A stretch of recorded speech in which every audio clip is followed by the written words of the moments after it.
BJP రేపు మళ్ళీ అధికారంలోకి వస్తే ముస్లిం రిజర్వేషన్లు తీసేస్తానని గంటా బజాయించి చెప్తోంది. మీరు ప్రజలకు ఈ సందర్భంగా ఎస్పెషల్లీ ముస్లిం సమాజానికి అష్యూరెన్స్ ఇవ్వగలుగుతారా? నేను అడ్డం పడతాను, రిజర్వేషన్లు రద్దు కానివ్వకుండా చూస్తాను అని అష్యూరెన్స్ ఇవ్వగలుగుతారా? నేను నెల్లూరు మీటింగ్లోనే చెప్తున్నాను. It is exactly what I said. మనస వాచ కర్మన అస్ ఎ ప్రిన్సిపల్ నేను వాళ్ళకి ఇవ్వడం ధర్మము అని భావిస్తూ ఉన్నాను. ఎందుకనంటే మళ్ళీ చెప్తా ఉన్నాను, ముస్లింలకు రిజర్వేషన్ అనద్దండి. ముస్లింలలో కూడా వెనకబాటుకు లోనైన వాళ్ళకి మాత్రమే ఆ రిజర్వేషన్స్ అందుబాటులో ఉన్నాయి. ఇప్పుడు ముస్లిమ్స్లో కూడా ముఘల్స్కి లేదు, పఠాన్స్కి లేదు, సయ్యదులకు లేదు. ఇది మన అందరికీ తెలిసిన విషయం. మరి అలాంటప్పుడు ఏ రకంగా ముస్లిం రిజర్వేషను అని చెప్పి దాన్ని బ్రాండింగ్ చేసి ఏ రకంగా దాన్ని వాళ్ళు తీయగలుగుతారు? డెఫినెట్లీ కోర్టుకు కూడా పోతాం. కోర్టులో ఆల్రెడీ కేసులు జరుగుతూ ఉంది. డెఫినెట్లీ కోర్టులో కూడా లాజికల్ ఆర్గ్యుమెంట్ అనేది కోర్టులో కూడా డెఫినెట్లీ వినిపించే కార్యక్రమం చేస్తాం. పార్లమెంట్లో కూడా లాజికల్గా డెఫినెట్లీ వినిపించే కార్యక్రమం చేస్తాం. మతం అనేది సపరేట్, రిజర్వేషన్స్ అనేది సపరేట్. హిందూ మతంలో బీసీలు ఉంటారు, ఓసీలు ఉంటారు. హిందువులలో కూడా బీసీలు ఉంటారు, ఓసీలు ఉంటారు. అట్లనే నువ్వు హిందూయిజం కాబట్టి నేను తీసేస్తానంటావా? ఏం జరుగుతుంది? ధర్మమా ఇది? మనం ఏం మాట్లాడుతున్నాం? ముస్లింల కాడికి వచ్చేసరికి నీకు ఎలక్షన్లలో నీకు అడ్వాంటేజ్ తీసుకోవాలి కాబట్టి వాళ్ళ మనోభావాలతో ఆడుకోవడం ఎంత మటుకు ధర్మం? మీరు గత 5 సంవత్సరాల్లో సరే భారతీయ జనతా పార్టీ ఎన్డీఏ ప్రభుత్వానికి కేంద్రంలో అన్కండిషనల్గా చాలా బిల్స్కి సపోర్ట్ చేశారు. రేపు ఇన్ ఫ్యూచర్ మీరు ఇక్కడ అధికారం రావాలని కోరుకుంటున్నారు, అక్కడ కూడా ఎన్డీఏ అధికారంలోకి వస్తుందని చెప్పి నమ్ముతున్నారు. కానీ అక్కడ ఎన్డీఏ ఇక్కడ టీడీపీ జనసేనతో కలిసి ఉంది. రేపు ఇదే సంబంధాలు మీరు గత 5 సంవత్సరాలు ఏదైతే సంబంధాలు మెయింటైన్ చేశారో కేంద్ర ప్రభుత్వంతో, అదే రకమైన తరహాలో సంబంధాలు మెయింటైన్ చేయగలిగే పరిస్థితి వాతావరణం ఉంటుందని అనుకుంటున్నారు? బేసిక్లీ రజనీ, ఒకటి గుర్తుపెట్టుకోవాల్సిన అంశం ఏంటంటే అక్కడ ఢిల్లీలో ఎవరు అధికారంలోకి వస్తారో నాకైతే తెలియదు. దేవుడు ఎవరు నెత్తిన రాసింటే ఇక్కడైనా అక్కడైనా కూడా అదే జరుగుతుంది. ఓకే, హైపోథెటిక్గా మీరు చెప్తా ఉన్నారు కాబట్టి, అంటా ఉన్నారు కాబట్టి అక్కడ మోడీ గారే వస్తారేమో నాకు తెలియదు అనుకుందాం. కానీ అక్కడ ఆయన ప్రధానమంత్రి, నేను ఇక్కడ ముఖ్యమంత్రి. రాష్ట్రానికి సంబంధించిన విషయాల మీద ముఖ్యమంత్రి రిప్రజెంట్ చేయాల్సింది ముఖ్యమంత్రి రిప్రజెంట్ చేస్తాడు. ప్రధానమంత్రిని కలవాల్సిన సందర్భంలో కలవాల్సిన అంశాల మీద ఖచ్చితంగా కలుస్తాం. చెప్పాల్సిన విషయాలు చెప్తాం. కేంద్రం నుంచి రాబట్టిన కాడికి, తేగలిగిన కాడికి రాష్ట్రానికి రావాల్సిన డబ్బులు, రావాల్సిన వనరులు తేగలిగిన కాడికి తెచ్చే ప్రయత్నం ప్రతిదీ కూడా చేస్తాం. కానీ మద్దతు ఇచ్చే కార్యక్రమం ఏదైతే మీరు చెప్తా ఉన్నారో, వేరియస్ బిల్స్కి సంబంధించి మద్దతు ఇచ్చే కార్యక్రమం మీరు ఏదైతే చెప్తా ఉన్నారో, అక్కడ నేను ఈరోజు కూడా చెప్తా ఉన్నాను. ఈ రోజుకి కూడా బీజేపీ ప్రవేశపెట్టిన అన్ని బిల్లకు మేము మద్దతు ఇవ్వలేదు. మేము డిస్క్రిప్షన్ వాడతాం. పలాని బిల్లుకు సపోర్ట్ ఇవ్వాలన్నా, పలాని బిల్లుకు సపోర్ట్ ఇవ్వకూడదా అని. సపోర్ట్ ఇవ్వకూడని బిల్స్కు మేము సపోర్ట్ ఇవ్వము. సపోర్ట్ ఇయ్యదగ్గ బిల్లు ఉంటే తప్పకుండా ఇస్తాం. దాని గురించి బీజేపీనా ఇంకొకరా అని చెప్పి ఆలోచన చేయాల్సిన పని లేదు. దాని గురించి ఇంత మాట్లాడాల్సిన పని కూడా లేదు. 2019లో మీరు అధికారంలోకి వచ్చిన తర్వాత, ఢిల్లీ వెళ్ళి వచ్చిన తర్వాత మొదటి ప్రెస్ కాన్ఫరెన్స్లో మీరు అడ్రస్ చేసి ఒక మాట అన్నారు, ఢిల్లీలో కంఫర్టబుల్ గవర్నమెంట్ ఉంది కాబట్టి మనం అనుకున్నన్ని అడగలేము, మన బార్గెనింగ్ కెపాసిటీ అంత లేకుండా పోయింది అని అన్నారు. అదే మన నెంబర్ మీద కనుక ఆధారపడి ఉంటే చాలా చేసుకోవచ్చు. పర్ సపోజ్ హైపోథెటికల్గానే థింక్ చేద్దాం, రేపు 2024లో అటువంటి అవసరం ఎవరికైనా వచ్చినా మీ స్టాండ్ ఎట్లా ఉంటుంది? ఎన్డీఏకి వస్తే స్టాండ్ ఎట్లా ఉంటుంది? ఇండియా కూటమి వస్తే స్టాండ్ ఎట్లా ఉంటుంది వైఎస్పీ నుంచి? ఇవన్నీ బేసిక్లీ హైపోథెటిక్ సిచ్యువేషన్.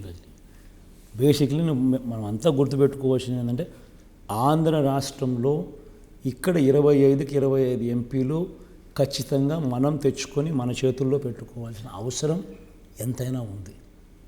ఒక్కసారి మన బలం ఈ స్థాయిలో మన బలం ఉంటే అక్కడ ఢిల్లీలో ఎవరన్నా రాని, ఏ పరిస్థితి అయినా ఉండని, మన రాష్ట్ర ప్రయోజనాలు మనకు ముఖ్యం. మన రాష్ట్ర ప్రయోజనాల దృష్ట్యా మనం బార్గెయిన్ చేసే కెపాసిటీ మనది పెరుగుతుంది. ఎప్పుడైతే మనం బార్గెయిన్ చేసే కెపాసిటీలో మనం ఉంటామో అప్పుడు మనం బార్గెయిన్ చేసే పరిస్థితులు మెరుగవుతాయి. బార్గెయిన్ చేసే కెపాసిటీ మనకు లేనప్పుడు మనం బార్గెన్ ఎలా చేయగలుగుతాం? సో బార్గెన్ చేసే కెపాసిటీ మనకు రావాలి, బార్గెన్ చేసే పరిస్థితులు అక్కడ రావాలి, రెండూ జరగాలి. డూ యూ థింక్ స్టిల్ ఇంకా ప్రత్యేక హోదా అనేది ఆంధ్ర రాష్ట్రానికి అవసరమా? అది ఇంకా ఒక ఎజెండా కింద ఉందా? వైసీపీ దాన్ని కన్సిడర్ చేస్తూ ఉందా? ఇంకా ఖచ్చితంగా కన్సిడర్ చేస్తుంది, ఖచ్చితంగా ఉంది ఎజెండా కింద. ఎందుకు ఉండదు రండి? Ultimately at the end of the day ప్రత్యేక హోదాను ఎవరు అమ్మేశారు? ప్రత్యేక హోదా ఫస్టు బ్రహ్మాండం అన్న వీళ్ళ నోట్లో నుంచి, అన్న చంద్రబాబు నోట్లో నుంచి, తర్వాత ఏమన్నాడు ప్రత్యేక హోదా ఏమన్నా సంజీవినియా అని ప్రత్యేక హోదాను అమ్మేసింది ఎవరు? ఈ Chandrababu. The so called special package అని. ఆ so called special package always remain so called. In reality అది so called special package in reality did not become a package. So రాష్ట్రం అన్ని రకాలుగా నష్టపోయింది చంద్రబాబు నాయుడు గారి వల్ల. ప్రత్యేక హోదా అన్నది డెఫినెట్లీ దానివల్ల అడ్వాంటేజెస్ ఉంటాయి, ఎస్పెషలీ పారిశ్రామికంగా మనం ఎదిగేందుకు దానివల్ల జరిగే కొన్ని మేళ్ళు అయితే డెఫినెట్లీ ఉంటాయి. మనకు పార్లమెంటులో ఒక హక్కుగా మనకు అది ప్రామిస్ చేసినారు. అయితే అన్ఫార్చునేట్గా ఏంటంటే అక్కడ కాంగ్రెస్ పార్టీ కూడా మనకు అన్యాయం చేసింది. కాంగ్రెస్ పార్టీ రాష్ట్రాన్ని విడగొట్టడం ఒక అన్యాయం చేస్తే, కాంగ్రెస్ పార్టీ ఈ ప్రత్యేక హోదాను చట్టంలోకి, ఏపీ రీఆర్గనైజేషన్ యాక్ట్లోకి చేర్చకపోవడం కాంగ్రెస్ పార్టీ చేసిన అతిపెద్ద అన్యాయం. కాంగ్రెస్ పార్టీ ప్రత్యేక హోదాను గన యాక్ట్లో, ఏపీ రీఆర్గనైజేషన్ యాక్ట్లో కనుక చేర్చి ఉంటే మనం కోర్టుకైనా పోయి ఉండొచ్చు. ఆ పరిస్థితి కాంగ్రెస్ పార్టీ మనకు కల్పించలేదు. సో కాంగ్రెస్ పార్టీ కూడా మనకు అన్యాయం చేసింది అక్కడ. బట్ పార్లమెంట్లో అయితే, ఆ డిబేట్లో అయితే ఖచ్చితంగా ఆంధ్ర రాష్ట్రానికి ఇస్తామని in the well of the house చెప్పడం జరిగింది. నెక్స్ట్ అది ఉంటుందా? మీ ఎజెండాలో ఉంటుందా? డెఫినెట్గా ఉంటుంది, డెఫినెట్గా ఉంటుంది. ఓకే. సో ఒకటి ఆంధ్రప్రదేశ్కి సంబంధించి లేదా రాజకీయాలు క్లోజ్గా చూసేవాళ్ళు చాలామంది తెలుసుకోవాలనుకుంటుంది ఏంటంటే, మీకు ప్రధానమంత్రి నరేంద్ర మోడీ మధ్య ఉన్న ఈక్వేషన్ ఏంటి? Both have very good relationship equation అని అంటున్నారు, కానీ పొత్తులు చూస్తేనేమో తెలుగుదేశంతో పెట్టుకొని ఉన్నారు. ఇది ఎవరికి అర్థం కావట్లేదు. ఇక మీరు మోడీ గారిని అడిగితే బెటర్ కదా, లేకపోతే చంద్రబాబు నాయుడిని అడిగితే బెటర్. ఇప్పుడు వాళ్ళ ఇష్టానుసారంగా వాళ్ళు పొత్తులు పెట్టుకుని, వాళ్ళు ఎందుకు పొత్తు పెట్టుకున్నారు, వాళ్ళు ఎందుకు పొత్తు పెట్టుకోలేదని నేను సమాధానం చెప్పాలనంటే అది నా దగ్గర నుంచి ఎక్స్పెక్ట్ చేయడం అంటే అది కరెక్ట్ కాదు కదా. కానీ అసలు మీకు మోడీకి ఉన్న ఈక్వేషన్ ఏంటి? నేను ఒక ముఖ్యమంత్రి రాష్ట్రానికి, ఆయన ప్రధానమంత్రి దేశానికి, అంతేనా? మోర్ దాన్ దట్ ఏం లేదా? అంతకన్నా ఏముంటుంది రజనీ? ఉండేది relationship. Both have very good equation, as a personal equation కూడా ఉంది అని చెప్పి బయట ప్రచారం. మనిషిని బట్టి ఉంటుంది రజనీ. ఇప్పుడు రజనీకి జగన్ నచ్చుతాడా, చంద్రబాబు నచ్చుతాడా అని అంటే అది రజనీ వ్యక్తిగతంగా, రజనీ జగన్తో ఎలా ఉన్నాడు, జగన్లో ఏం చూస్తాడు, జగన్లో ఏం చూసినాడు, చంద్రబాబులో ఏం చూశాడు, ఏం చేశాడు, చంద్రబాబు నాయుడు ఏం చేశాడు, ఏం చూశాడు అనేది దాన్ని బట్టి ఆధారపడి ఉంటుంది. ఒక మనిషిని ఇంకొక మనిషిని ఇష్టపడము, ఇష్టపడకపోవడం ఉన్న దాన్ని బట్టి. పొలిటికల్గా యూ డోంట్ హ్యావ్ ఎనీ, అంటే మీకు పొలిటికల్గా విభేదాలు ఉన్నాయి, ఆ పార్టీకి మీ పార్టీకి మధ్య ఎటువంటి సారూప్యత లేదు? సిద్ధాంతపరంగా మాకు బీజేపీకి ఆటోమేటిక్లీ సిద్ధాంతపరమైన విభేదాలు ఎట్లాగూ ఉంటాయి. అందుకనే మేము ఇండిపెండెంట్గా, మేము ఇండిపెండెంట్గా మేము కంటెస్ట్ చేస్తున్నాం. అక్కడ వాళ్ళు సిద్ధాంతపరంగా వాళ్ళు ఒకటిగా ఉన్నారా లేదా కూడా వాళ్ళ క్లారిటీ లేదు. అక్కడ ఆపర్చునిజం అన్నది వాళ్ళని నడిపిస్తూ ఉంది, డెస్పిరేషన్ అన్నది వాళ్ళని నడిపిస్తూ ఉంది. అంటే జగన్ ఒక్కరిని ఎదుర్కోలేం అన్న డెస్పిరేషను, మోడీ లేకపోతే మేము ఇబ్బంది అన్న ఆపర్చునిజం ఆ పొత్తును డిఫైన్ చేస్తూ ఉంది. అంతేగాని అక్కడ సిద్ధాంతపరంగా కనీసం వాళ్ళు ఒకటేనా అని అంటే అది కూడా తెలియదు. ఒక్కొక్కసారి చంద్రబాబు నాయుడు ఒక్కొక్క మాదిరిగా ఒక్కొక్క మాట మాట్లాడతాడు.